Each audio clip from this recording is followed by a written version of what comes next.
I'm recording this episode at night, looking out of my window at the nearly full moon. We're not quite there yet. And just recognizing how, wow, the nights come in early now, right?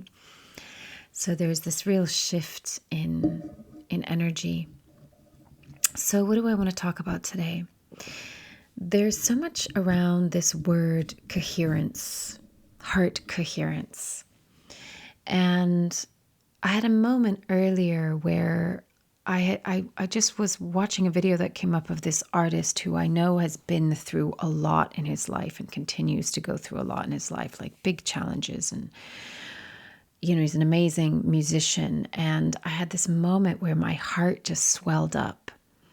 And I really felt into the beauty of humanity, of being human, by way of like, wow, what a human has to go through, what humans do go through. I mean, some people have lives where they're kind of like happy-go-dandy, like their whole life. But for many humans, there's a whole vast array of experience, which includes, suffering and challenge and pain and fear and insecurity and desire and longing and all of these things. It's like this whole palette. And I was just tuning into like, well, how exquisite is that? It's really like a piece of art. It's a work of art. And, when you tune in, when you just take a moment to really feel into it and you really allow what being human is, what it entails, and you allow it to touch your heart, and your heart opens and it softens, and you feel this like well of love for just humanity itself, because it's so beautiful and so poetic, tragically poetic. We need to remember, we need to look for these moments more, because it's reminding us of how we as a humanity are actually very beautiful. And it's very easy to look out into the world and see how terrible humanity is. Oh, humanity's done this to one another, to the planet, this, that, and the other. And we get into this very kind of like shameful, blaming, sinful, whatever perspective of humanity. What I want to talk about today is, I was thinking about heart coherence and what does that mean?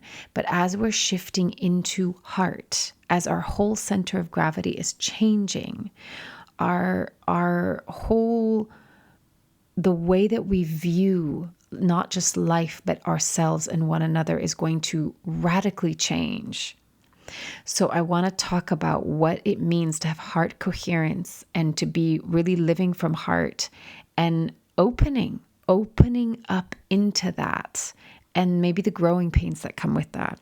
So let's see where this takes us. Let's dive in.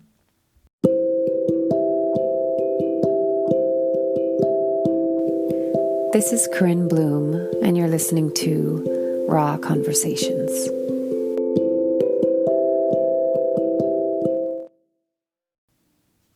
So heart coherence. Maybe you've been hearing this word come up a lot. I've been hearing it, reading it. I know that Joe Dispenza talks about it a lot.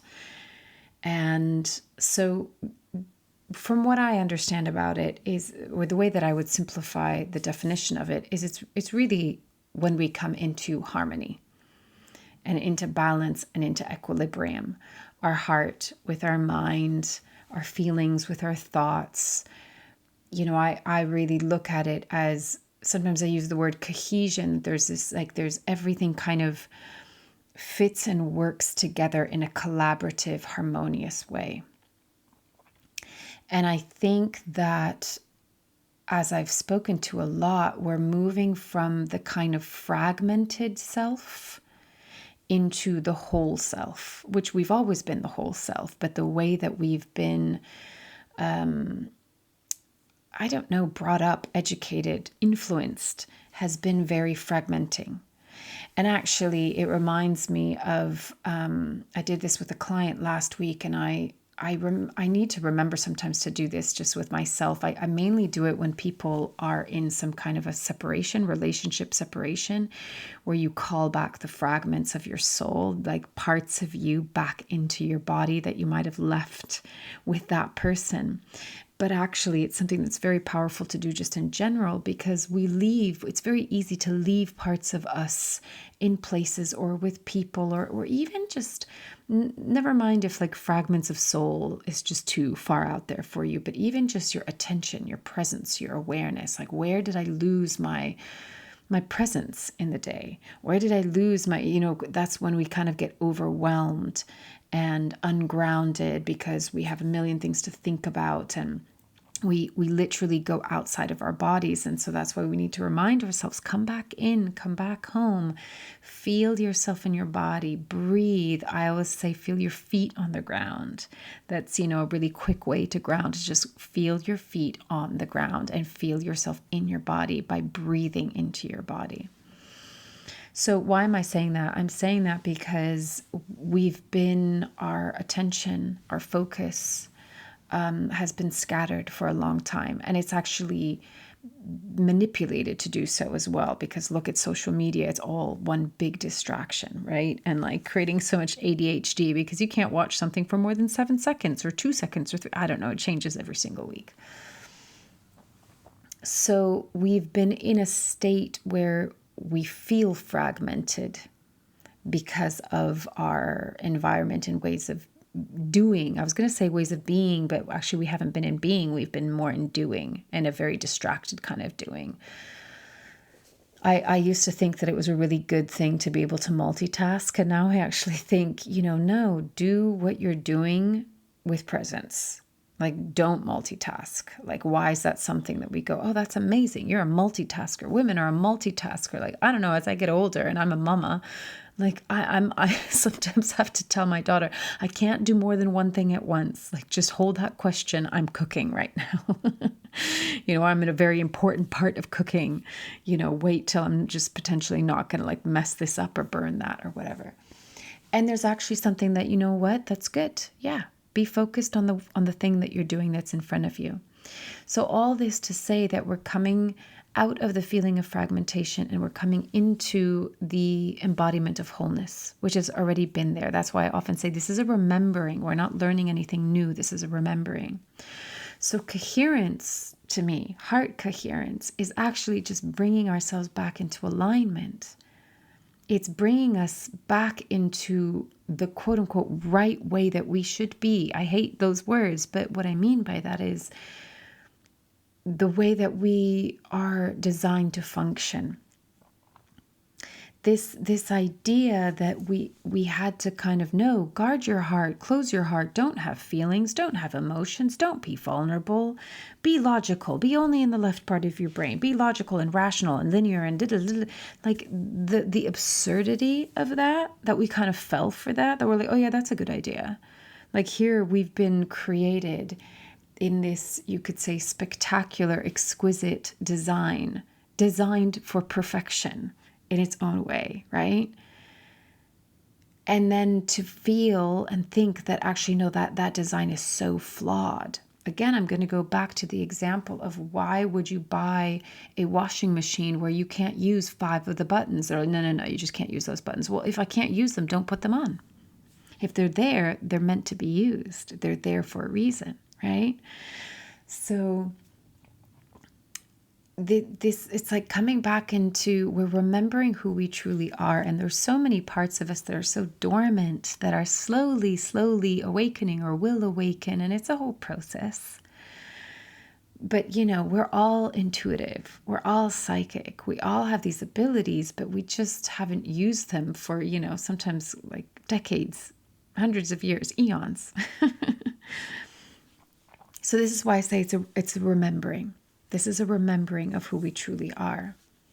So when we think of coherence and harmony and balance and alignment, that's how we are naturally designed. So we have to get out of this bullshit story that we were told, that we are sinful, that we are flawed, that we are something that needs fixing.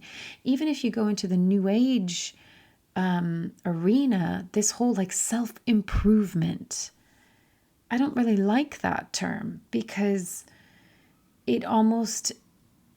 it's assuming that you need to improve yourself because who you already are isn't good enough. Now, can we evolve? Sure.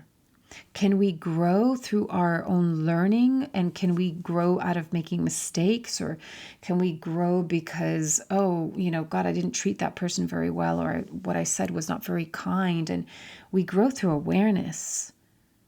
But we don't grow because something is innately and inherently flawed about us. We're not broken. We're not something that needs fixing. If we feel broken, it probably means that we need to heal the parts of us that hurt inside, that we've severed ourselves from. And so that feels broken. But I love there's a name for it, and I don't know what it is, but it's a type of, in Japan, when a beautiful vase breaks, they glue it back together with this kind of golden, I don't know what it is. I don't know if it's a glue or it's some kind of material. And it's it's a famous thing where you see the cracks, right? They're all glued together. The vase is put back together, but you see the cracks. And I think this is such a beautiful metaphor for being human. It doesn't mean that we're broken, but it's like what Leonard Cohen said, that the cracks are where the light gets through. We have learned and expanded and grown through our wounds. And our wounds, even if we heal our wounds through love, not by improving ourselves, not by becoming some better version of you because who you are isn't good enough, but we heal our wounds by loving the parts that hurt, that are tender, that are sore, that have pain in them, that have suffering in them. But even if we heal the wound, you could say that there's always a mark of the scar that was there. And that can be a thing of art. It doesn't have to be something that we're ashamed of. It tells a story. It tells a story of who we are and what we've been through and how we have grown and evolved through it. And so I think, again, this is a time of redefining words. What do they really mean to us? Let's not just go with what we were told, but what does it actually really mean to me? And so, yeah, you could say it's semantics, and my meaning and definition is different to your meaning and definition and connotation, more importantly, connotation. But even this whole thing, I'll go back to the word self-improvement. If you feel like you're having to improve yourself because you're not good enough right now, then I would invite you to use a different word. We don't want to come from a place where we are in lack, but it makes sense to me because if I come back to the theme of coherence, if we've disconnected ourselves, if we've thrown ourselves off kilter because we've kind of, put that track on mute and this track, the volume way too high, then the whole sound is going to be off, right? And so then, of course, when things are augmented, then they don't function so well. And so then, of course, the feeling is, oh, well, yeah, I'm not good enough. And all this, I'm not in my potential. Well, what does potential mean? Potential just means being in the fullness of who you authentically are. Right? It's a tough one because, of course, we can grow and evolve and expand into something. And so we can say, oh, that's my potential, but we still look at it, view it. Even as I'm saying this right now, my arm is reaching out to something that's above and ahead of me. And so it's the chasing the carrot, right? Oh, one day I will be that person. One day I will be perfect. One day I will be whole. One day. No, you already are. This is a coming back home to. This is a remembering of all that is already here and has always been here. So if I think about in my life, I've always had this desire and inspiration to grow and evolve. Always. If I feel like I'm in my life and I'm not growing, there's something in me that's well, what's the point? But it's not coming from because I need to be better, because I need to prove, because I need to be validated, because I need to be accepted. It's not that at all. There is literally the plant that wants to be under the sun because it wants to grow and blossom. It's what a plant does. It's what nature does. It's what the universe does. It's constantly expanding, right? What a beautiful thing. So I think there's this natural want, desire, wish to grow and evolve. So I've had that ever since I was very young. I remember that. And then I even remember more profoundly, like in my early 20s, I remember being in a relationship, and we were really like definitely a kind of soulmate. I remember having flashes of like past lives, and I really, it was very, we supported each other's spiritual growth. Like I can see now that, well, like I saw it like in my 30s, but that why we came together, soulmates, some help each other grow basically. But I remember having this feeling of, oh, he made me want to grow and be this version of myself that I knew I could be. And I've had that feeling, even in my teenage years, where it was like I could feel, it wasn't even the visual, I could feel the woman that I would one day become. And that woman, it wasn't the way she looked or the way she dressed. It was how I felt being her. And you know what the biggest thing was she was so in her heart and so compassionate and understanding and kind and loving, so loving and so at peace within herself. I tuned into her from when I was like a teenager.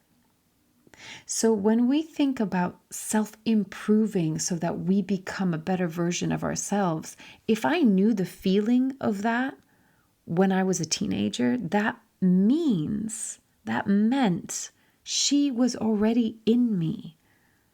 She was already in me. That woman was already in me because I knew the feeling. So we're not improving. We're if anything, we're becoming more of who we've always been. And maybe what we're doing is that we're in physical, the human part of us, because you could say maybe that was a part of my soul. Like I just knew the soul that I am. But it's this merging, this partnership of soul and human, right? And so it was like the human needed to physiologically, biologically grow, right? Grow into a woman. But the essence of that woman was always within me. And so the becoming is really the embodying, where we're taking essence, spirit, soul, and we're bringing it down into form. We're bringing it into physicality, into density. And so I think, sometimes I work with clients and there's this kind of like, there's this feeling of like, oh, there's so much to be done. There's so much to do, And I've had so many clients say this, oh my God, there's so much that I still need to do, And I'm like, you don't need to do anything. Like, this is just bringing things into our awareness. We're learning how to be, which is then so ironic when people say, oh my God, there's so much I have to do. There's so much that I have to do in order to be the person that I want to be. It's so ironic, right? This terminology. So the invitation is like, come into being. There's nothing you need to do because you don't need to improve yourself. You need to settle into who you are and who you've always been. If anything, it's a peeling back of the shit you don't need, right? The layers that you've put on that create more density, that create more habit, that create behavior, that creates patterns, that creates belief systems and structures and paradigms and dynamics. If anything, it's like stripping all of that back so that we can come to the purity of the essence that has always been there, but fully embodying it in physical form. And that is the beauty of being a human being. And that is why I think the soul comes here, because it's interesting and intriguing to be in this physicality. Also maybe sometimes frustrating because it's really cramped in this body. I don't know about you, but I'm like, this is too small. This is too small for my spirit. So, I kind of feel like I should be giving you, well, I don't feel like I should. I don't ever feel like I should. But, here I am talking about heart coherence and, the whole Heart Math Institute, and people like Joe Dispenza will talk a lot about this stuff, which is amazing. Go out, listen to it, read it, research it. But I tend to like to look at things very simply. And so it's like, I feel like I should be giving you some big lecture of all of this kind of, technical, what does it mean, heart coherence? And I'm sure there are some scientific things that, better go read, listen to someone else rather than me on that. But I like to bring it into the simplification of just feeling and being human. Just like, how do we just be human? How do we just be in this state of being and feeling and existence, right? So from that perspective, I like to simplify it into just heart coherence is, are you in harmony with all parts of yourself? Are all parts of yourself in balance and in collaboration, in alignment, in attunement? Think of the pitchfork. Are they ringing at the same frequency? Mind, heart, gut, physical body, emotional body, mental body, spiritual body. We're looking at the whole. We're no longer looking at the part. We're looking at the whole. We're remembering what wholeness feels like again by including all parts. And in order to include all parts, they have to all have an equal place at the table, right? We have to get out of hierarchy. The mind is not the master. It is a tool. But also we work best in a state of collaboration when mind is working with heart, which is working with gut, which is working with physical, which is working with emotional, which is working with spiritual, which is working with energetic. We're all of it. We're all of it. So isn't it, again, I'm going to go back to isn't it just so silly that we think that we've been designed in a certain way not to use half or 3/4 or, 9/9, whatever, of who we are and how we're made. It's laughable, right?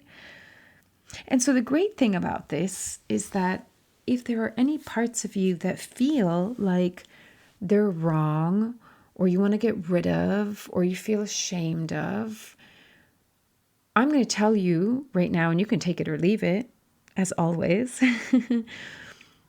You don't have to do any of that because you don't need to feel ashamed. All you need to do is include these parts of you because they deserve love. They deserve to not be lesser than other parts that you deem are better. Now, again, it doesn't mean that I'm condoning bad behavior, but bad behavior normally comes from pain, or it comes from feeling abandoned, or, pain, then I'm going into the story of what the pain could be: abandoned, alone, misunderstood, not heard, not seen, not loved, not worthy, not good enough, right? All of that creates pain. And then pain, when unconscious, triggers behavior.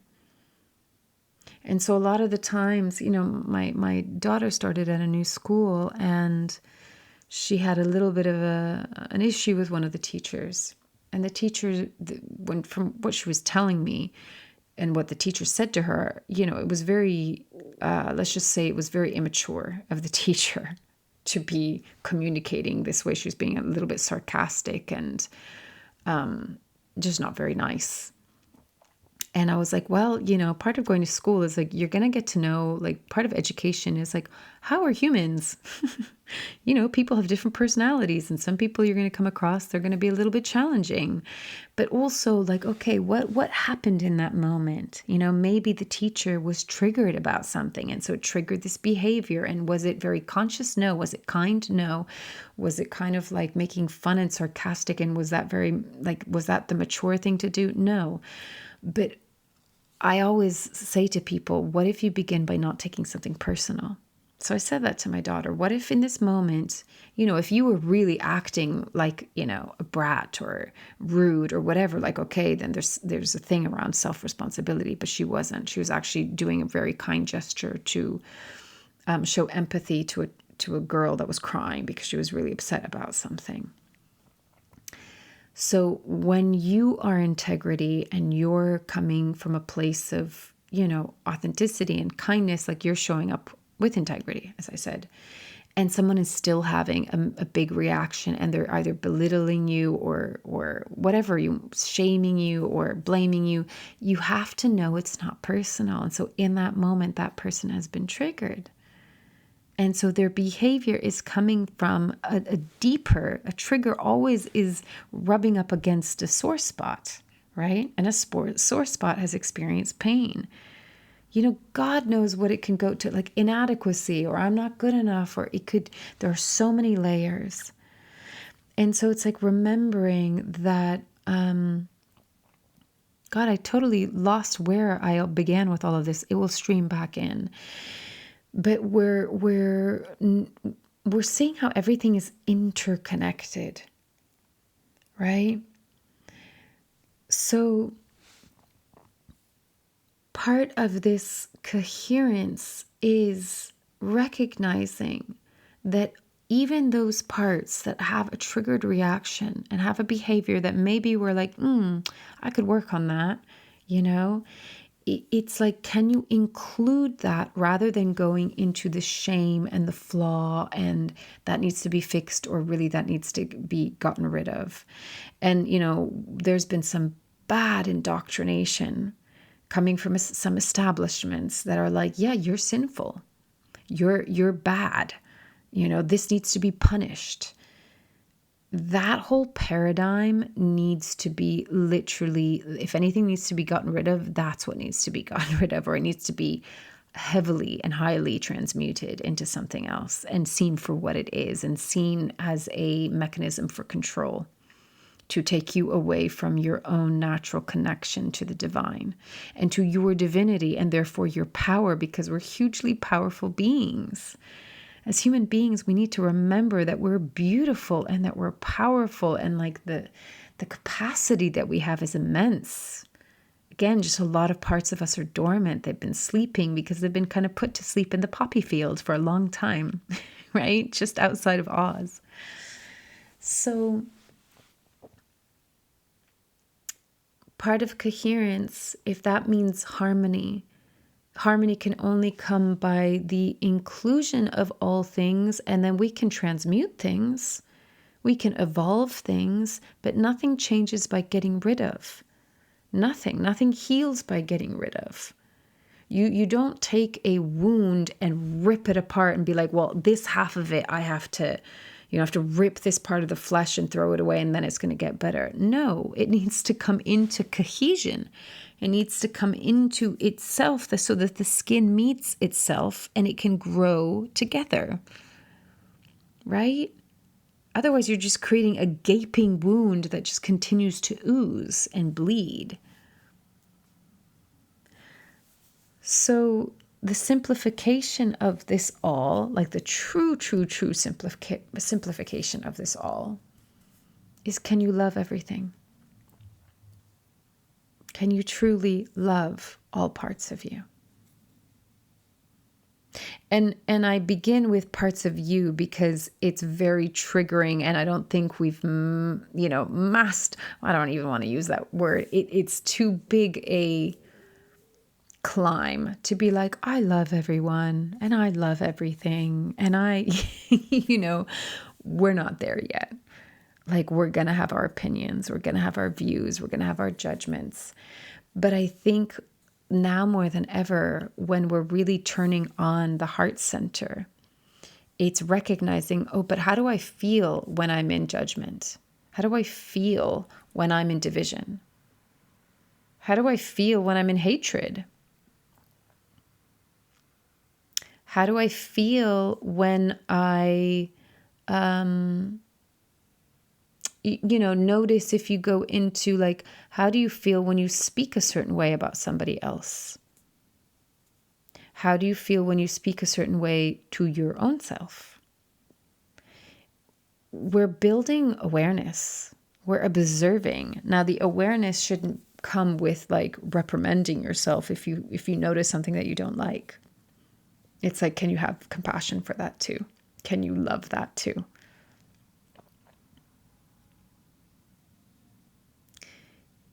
It's like smoothing out the folds. If you imagine like a piece of fabric that has been like kind of chopped and folded in such a way that's very angular and, in pieces, and we're like opening it out and we're smoothing it out and we're recognizing, oh, this is all the same cut of fabric, right? It's all the same cut of fabric.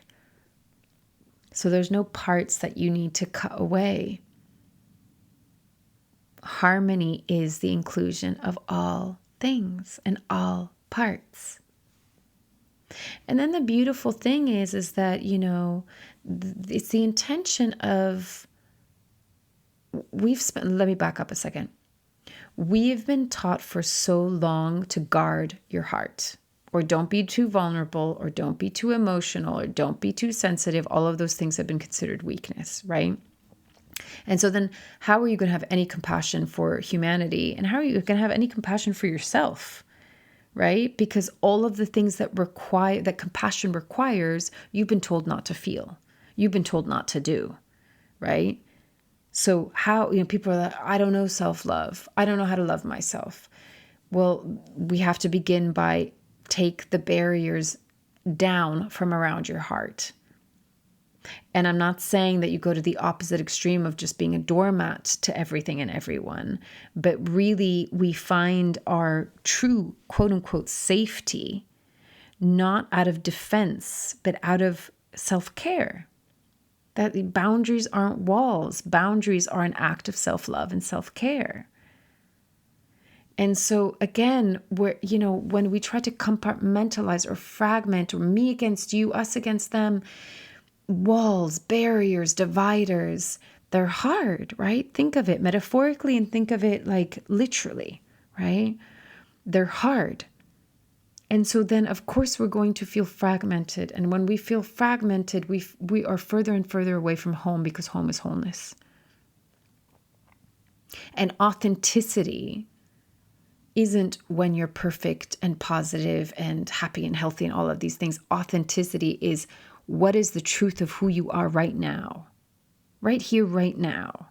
Be real, be raw, be honest. It's okay if you're feeling shit today. It's okay if you're in a bad mood. I'm not saying, vomit that on somebody else. There is self-responsibility is a huge part of this process. But let's stop hiding and pretending, right? And if we want to truly evolve, not because we need to improve, but because growth is a natural part of life and existence, then let's do it from a place of pure curiosity, or the desire for that, by including all parts of our human experience. And then you don't need a fancy explanation of what coherence is, because it literally is just like, am I in balance with myself? Am I in harmony with myself? Are my thoughts and my feelings in alignment? Are they working together? Are they in partnership, or are they at odds with each other? Are they in battle? Are they in war? Are they in inner conflict? Because as within, so without. So pay attention. What is going on inside of you? Because the external is still the reflection of just the shit that people have been doing on the inside for a very, very long time. Right? So I know it might be a cliche at this point, but you want world peace? Be peace. And if you want to be at peace, then love all parts of you. And so then when you allow the barriers of your heart to kind of fall away and to soften, to alchemize and transmute and to soften, and you feel the actual power in your heart by it being open, then this beautiful, like what I was sharing at the beginning, the beauty of things can come in, because your heart can actually feel again. And yes, it might mean that sometimes you're going to feel pain. You're going to feel sadness. You're going to feel distraught and despair and like, God, the stuff that goes on this planet. And then equally in the next moment, you feel the beauty, the poetry of it. And then the most beautiful thing for me is when you can see beauty in the tragedy. So I go back to this artist that I saw, and it's like, God, I just had this moment where it's like, wow, he's had a rough life and he continues to have a hard life. But what an artist, what a musician, what a gift, what a real, raw, authentic presence. And so there you have like the paradox, and you have the oxymoron, and you have the duality, and you have everything in one. And that's what makes being human so interesting and so beautiful and so powerful, is that I could see the pain and the struggle and the humanity and go, wow, what a work of art. What a beautiful work of art that is. So do you see what I'm saying? Is that when you drop into your heart and your heart gets to feel, and your heart will see the beauty in life, everything then has the potential to become beautiful, meaningful, moving, emotional. And it brings you into a state of love. And that's home, because we are love. And for any of you that are following the talk of like fifth dimensional frequency living, that means being heart-based. Like Christ consciousness was fifth dimensional, going to sixth dimensional. What did that mean? Being in a state of love, unconditional love. Being in a state of true presence with all that is. Being in a state of truth. Being in a state of kindness. That's all that it is. And we have it all beautifully already designed within us. Isn't that amazing? Know where you need to go. Doesn't cost you anything. We just have to come in, down and in, down into your heart, into your being. And we don't need to vilify the mind. We just need to bring it back into harmony, back into alignment, into its rightful place. So getting out of the hierarchy and getting into the circle. All parts deserve to have a chair at the table. All parts get to have the meal. Right? That to me is the greatest coherence of all, is that every single part of our being gets to be seen, heard, felt, understood, included. And then the beautiful thing is that spirals out. This whole system of the circle that I call it is it's the design in you, it's the design in nature, it's the design in the whole universe and all of creation. There's always a perfect design that math and science and geometry can all map out. It's exquisitely, divinely orchestrated and designed. So let's remember that. Let's remember what we're made of and how we're made of, and any part that you in this moment feel ashamed of or that you don't like, turn it around and go, okay, how do I include this? How do I love this? What does this need in me? How am I not seeing its true face? How am I not seeing what's underneath it? And how do I evolve this behavior through love, through compassion, through inclusion, through kindness, through gentleness? That's the true coherence, is everything is allowed to be, and everything is held with love, and everything is included. And therefore it naturally falls into beautiful place, into beautiful alignment, because it's included. Because it's respected, and dare I say revered for its part. So the invitation, I'm getting tired. I don't normally do these at night. I know a lot of people listen to my podcast at night, and you might be off to sleep. You might have drifted asleep right now. Come back to this in the morning. I do that all the time, by the way. It's really lovely to fall asleep to a podcast, and then you go back the next day and re-listen to the parts that you missed, that your subconscious got, but your conscious mind didn't. So the invitation is inclusion. How, again, I know I've spoken to this, but I'm going to keep on repeating things. What are the parts that you exclude? What are the parts that you deem lesser than? What parts do you give too much focus and attention to give too much power to? What would alignment look like for you? Maybe, it can go the opposite way. Some people are like maybe too far in their right brain. Okay, I have to be a little bit like logical and practical with this right now.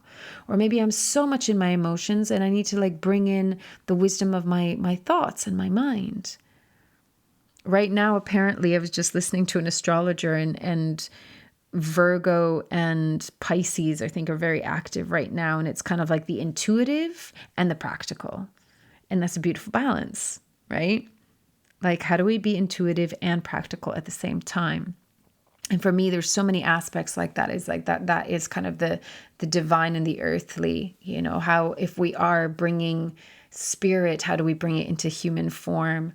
So that there's always, when I say that I'm a spiritual person, I always say that I'm a spiritual person with my feet on the ground, because it's really important to have both, to be just human, but with the loss of the soul and the spirit that we are, to just be in the spiritual realm, but we're like not really inhabiting our bodies because we think that's not spiritual. We're just missing a huge piece of it. So again, all of this is about integration.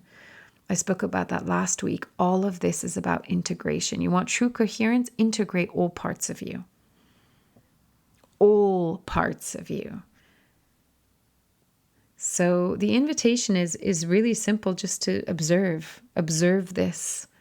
What parts could come into greater harmony and in alignment, not because you need to improve yourself, but because you're coming back, you're fine-tuning the harmonic of who you already naturally, innately are, that you have always been. You're coming back to that original note. That's what it is. You're coming back into your unique harmonic. And so you might have to tweak this. It's like tuning a guitar. You got to tweak that one and then that one and then that one, that string and that string, until the chord sounds like, yes, it's all in tune, right? Every note needs to be in tune. You have your own unique soul score. We all do. And so right now, in the remembering and the coming back home to, it's about harmonizing and coming into tune with our unique being. And then like the symphony that we create, the orchestra that we become all together, we will be able to create such a beautiful world. We really, truly will. And I don't want that to be some kind of like, that's like a fantasy, like frou-frou fluffy idea, Corinne. Like, no, that actually truly is possible. Heaven on earth is possible, but it's not a place, it's a state of being. There is no Shangri-La, it's all a state of being. You can travel around the world looking for it, and if you haven't discovered it within you, it doesn't matter where you go, because wherever you go, there you are, right? So as always, go in, further in and further up, remember, from Narnia. So I'm going to leave it at that. And as always, before I say as always, take it or leave it as feels right for you, which please do. But I just thank you for being here, and thank you for listening, and thank you for being a part of this energetic conversation, because I do feel like it's a conversation. And just thank you for your dedication to spend the time to just have these thoughts, to have the internal dialogue with yourself, to bring about this awareness, because by doing this, we are changing the world. And we are having a ripple effect that will go into like the very fabric of the universe itself. It's not just for this planet, it's for everything. And it's not just for humans, it's for all sentient beings, it's for all of consciousness and existence itself. So like, what a remarkable thing we're doing here, right? So thank you. I just really want to thank you for your presence, and thank you for your heart and bringing your heart into this world. All right, with that, I will wish you well and loving you from afar.